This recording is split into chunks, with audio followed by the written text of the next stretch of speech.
She whispered to her sister, "I'm only with him until I find someone with more money." I was standing right behind her. I cleared my throat and said, "Found him yet?" Then I walked out. 3 weeks later, she was at my door crying, after her sister told everyone what she'd said. I, 29 male, thought I'd found my person. Funny how the universe likes to correct you when you get too comfortable. We'd been together 3 years, living together for 1. I'd been planning to propose on her 27th birthday. Had the ring picked out, talked to her dad, the whole thing. Classic idiot move. The party was at her sister Megan's place. Nothing fancy, just family and close friends. I'd gone to grab us drinks from the kitchen when I heard Rachel's voice from the hallway. She was talking to Megan in that hushed tone people use when they think they're being sneaky. "How much longer are you going to keep this up?" Megan asked. "I don't know. Until something better comes along, I guess." "That's cold, Rach." "It's practical. He's sweet, but I need someone who can actually provide the life I want. Someone with ambition, money, you know?" "So you're just using him?" "I'm being smart. He's comfortable for now, safe, but when I find someone who can give me more." She made this little shrugging sound. "I'll make it seem like we just grew apart. No drama." I stood there holding 2 beers like a complete moron. Part of me wanted to believe I'd misheard. Maybe they were talking about someone else. Then Rachel said, "Besides, he's so trusting. He'd never suspect anything.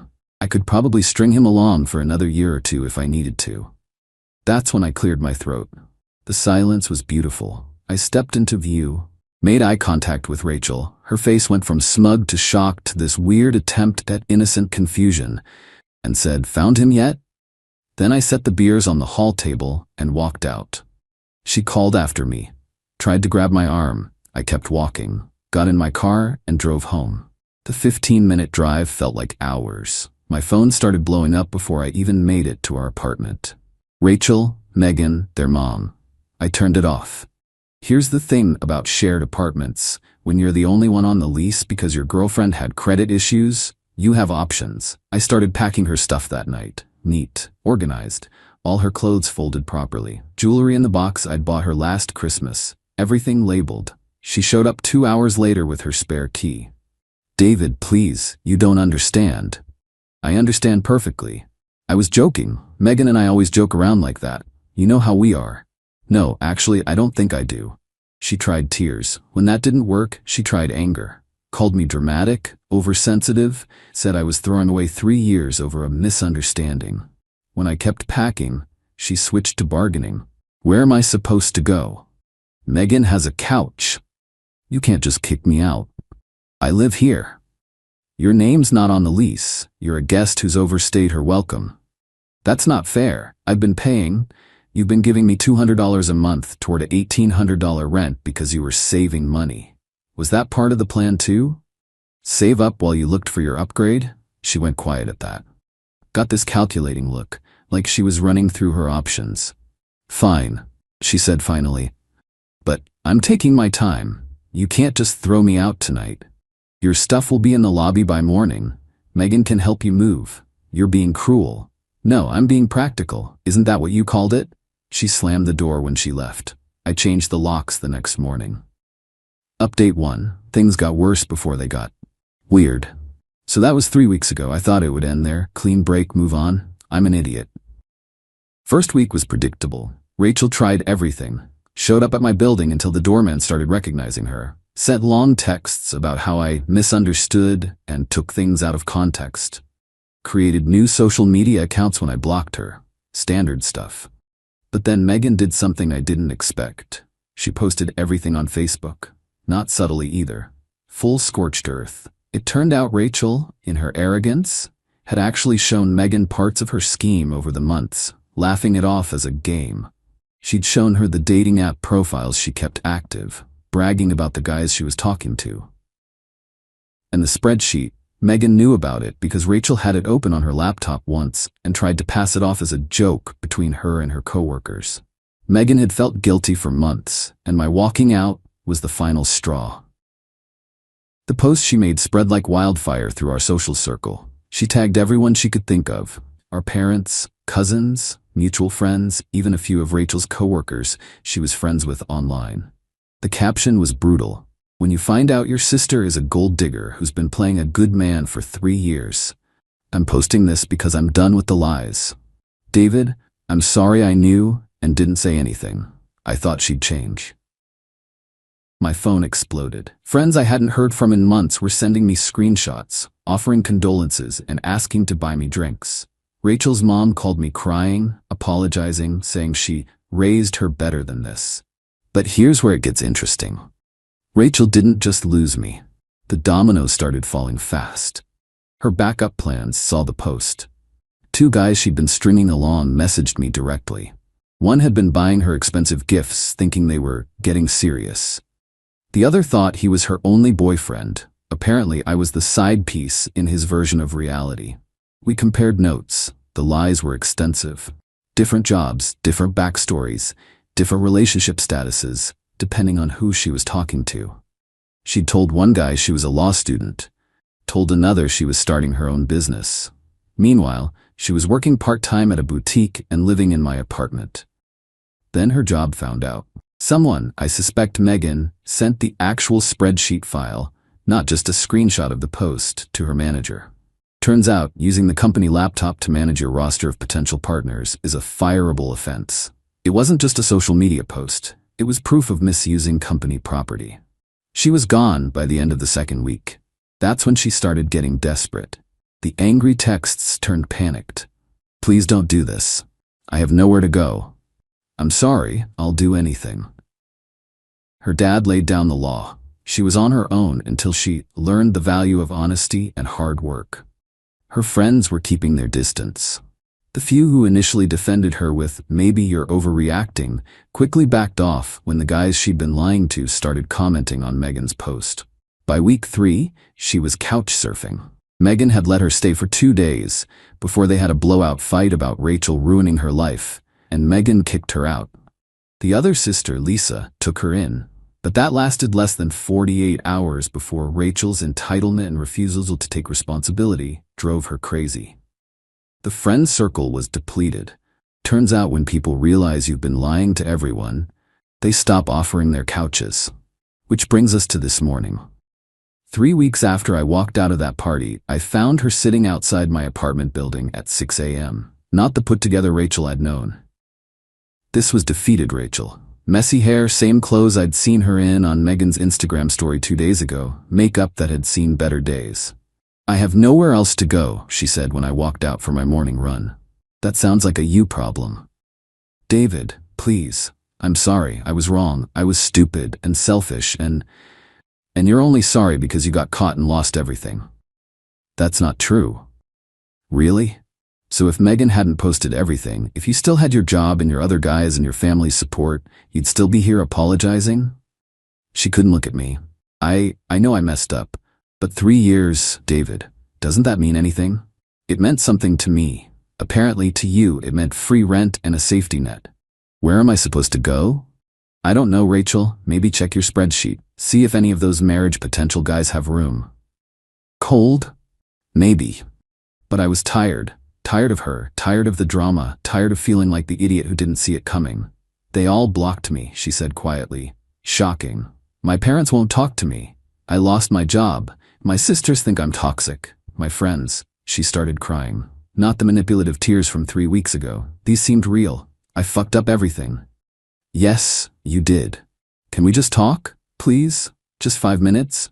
I checked my watch. Had a meeting at 8, but honestly, I was curious. What could she possibly say that would matter? 5 minutes. Not in my apartment. There's a coffee shop on the corner. She practically jumped up. Thank you so much. Clock's ticking. Update 2. The coffee shop conversation and the aftermath. The coffee shop was empty except for us and a barista who clearly didn't want to be there. Rachel ordered water. Couldn't afford coffee anymore, apparently. "Talk," I said. "I don't know where to start." "How about with the truth? Novel concept for you, I know." She flinched. "I deserve that." "You deserve a lot more than that, but I'm trying to be civil." She took a shaky breath. "The spreadsheet. It wasn't what you think." "Oh, this should be good." "No, I mean, it was exactly what you think. But it started as a joke with my coworkers. We were all complaining about dating and someone said we should treat it like a business. Rate guys like investments. I thought it was funny. Stupid. But then you realized you meant it. I got scared, she said. My parents' marriage fell apart when my dad's business failed. My mom spent years struggling, working 3 jobs. She drilled it into us, me and my sisters, that we needed to be smart, practical. That love doesn't pay bills. So you decided to be a con artist instead? I didn't think of it like that. I thought I was being strategic, playing the game. And I was, what, just a game piece? She looked at me then. Really looked at me. No, you were supposed to be temporary, someone safe while I figured things out. But then you were kind and funny, and you remembered how I liked my coffee and watched those stupid reality shows with me and, stop, I'm trying to explain. No, you're trying to rewrite history. Make yourself the victim. Poor Rachel, forced by circumstance to lie and manipulate. That's not. You had a spreadsheet. You were actively dating other men. You told your sister you were using me. Which part am I misunderstanding? She went quiet, stared at her water glass. The worst part, I continued. I would have done anything for you.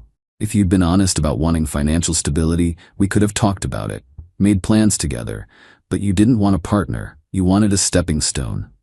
I know, she whispered.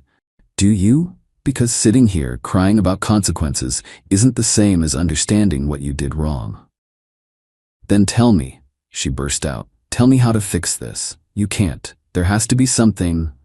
No, Rachel, there doesn't. You can't unscam someone. You can't unlie. You can't make me unhear what you said to Megan, and you definitely can't make me trust you again. So that's it? 3 years just gone? You threw those 3 years away the moment you decided I was a safe option instead of a person. She started crying again.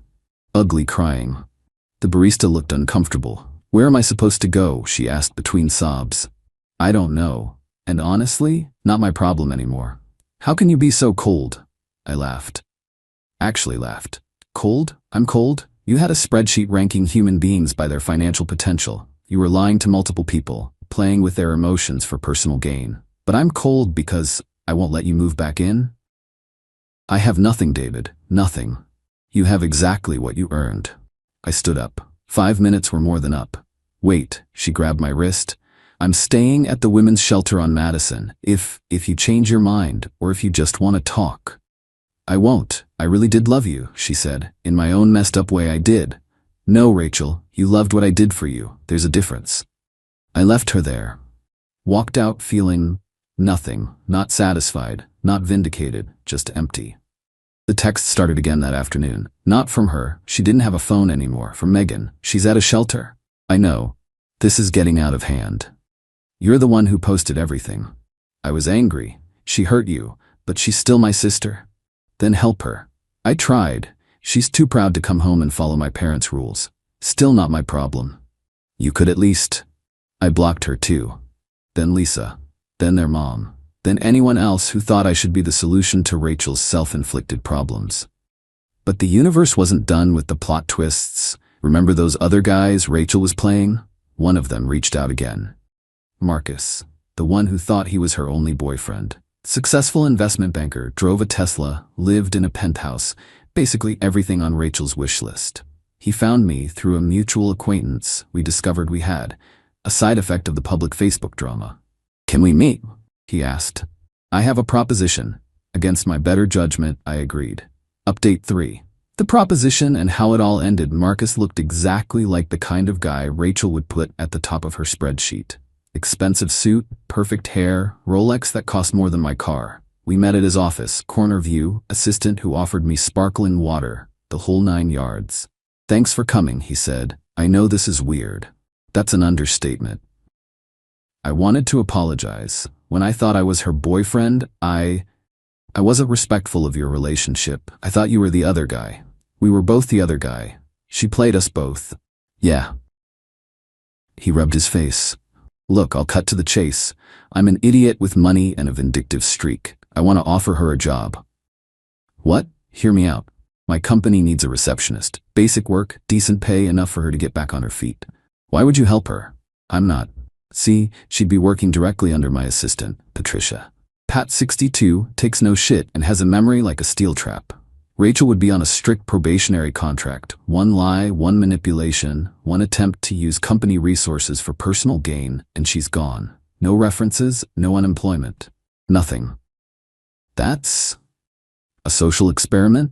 Maybe, but it's a chance, more than she deserves probably, but I'm curious. Can someone like her change when they're forced to earn everything honestly? When charm and manipulation get you fired instead of promoted? And you want my permission. I want your opinion. You know her better than I do. Is she capable of change, or am I wasting my time? I thought about it, really thought about it. The Rachel I'd loved, or thought I'd loved, versus the Rachel with the spreadsheet. The crying woman at the coffee shop versus the one who'd called me a safe option. I don't know, I said honestly. But if you're asking if I object, I don't. What she does with the opportunity is on her. He nodded. Fair enough, I'll reach out through Megan. Why are you really doing this? Marcus smiled, a cold corporate glint in his eye. Because I'm petty. She made me feel like a fool. Now I get to be the bigger person while watching her struggle with actual work. Let's just call it a privately funded study on character reformation. Pat's been asking for help with filing, and I figure Rachel needs to learn what it's like to serve someone else for a change. I left feeling strange. Not good, not bad, just strange. The job offer came with conditions. Therapy. Verified weekly sessions, no dating for 6 months, violation meant termination, full financial disclosure to HR, random social media checks. It was humiliating on purpose. Rachel took it. That was about 8 months ago. I heard through the grapevine that she showed up the first day in clothes borrowed from the shelter's donation bin. Patricia made her reorganize the entire filing system, twice, because the first time lacked attention to detail. But she stuck with it. I ran into Megan at the grocery store a few months back. She looked tired. How is she? I asked because I'm apparently a masochist. Different. Quieter. She goes to therapy, goes to work, goes back to the shelter, doesn't complain. She's saving up for a room to rent. Good for her. She asks about you. Megan, I'm not trying to guilt you, just she knows she messed up, really knows it now. Knowledge and change aren't the same thing. No, they're not. She paused. I'm sorry for knowing and not telling you sooner. I thought she'd grow out of it. We all made mistakes. You didn't. I ignored red flags, believed what I wanted to believe. That's on me. Megan gave me a sad smile. You're a good guy, David. You deserved better. We all deserve better than we sometimes get. So that's where we are. Rachel's still at Marcus's company, still in therapy. I heard she finally moved into a small studio apartment last month. I haven't heard if she's been promoted, but she's still employed, which is a testament to something, I guess. I'm dating again. Nothing serious. Hard to trust when you've been someone's safe option. My therapist says that's normal, that healing takes time, that not everyone lies like Rachel did. She sent me a letter last week. Actual paper through the mail, no return address, but I knew the handwriting. David, I'm not asking you to forgive me. There aren't excuses for what I did. I just wanted to say that I think I understand now what I threw away, what I became, who I hurt. Therapy is hard. I'm learning why I thought people were investments instead of people. Dr. Kim says I have a lot of work to do. She's right. I'm sorry. I know I've said it, but I'm sorry because I hurt you, because I took your kindness and used it. I made you feel like you weren't enough when you were more than I deserved. I hope you find someone who sees you for who you are. Not as an option or a safety net, just you. I think I'm gonna be okay, eventually. I just needed you to know that I know what I lost, what I did, and I'm sorry for it. I kept the letter, not sure why. Maybe as a reminder. Maybe because it felt like the first honest thing she'd said in 3 years. Maybe because I'm still an idiot. Life goes on. I'm in therapy too, working on trust issues, on not punishing future partners for past betrayals. My therapist says I maintained boundaries without being cruel. Doesn't always feel that way. Saw Rachel from a distance last week. Coming out of a downtown office building, she looked different. Tired, but clearer somehow. Like someone who'd stopped running from something and finally turned to face it. She didn't see me. Or maybe she did and pretended not to. Either way, we didn't speak. And that's it. That's the story. No dramatic reconciliation. No revenge beyond the natural consequences of her own actions. No tidy ending where everyone learns a lesson and moves on better for it. Just people making choices and living with them. I still have the ring. Can't return it. Bought it from an estate sale. Sometimes I look at it and wonder who I was really planning to propose to. The real Rachel? Or the version she performed for me? Guess it doesn't matter now. To anyone reading this who's been someone's safe option, you deserve better. Don't settle for being anyone's placeholder. And to anyone who's keeping a spreadsheet of backup plans, maybe think about what you're really looking for. Because when you treat people like investments, don't be surprised when the market crashes. That's all. Thanks for reading. Going to go delete my dating apps and eat an entire pizza. Peace out.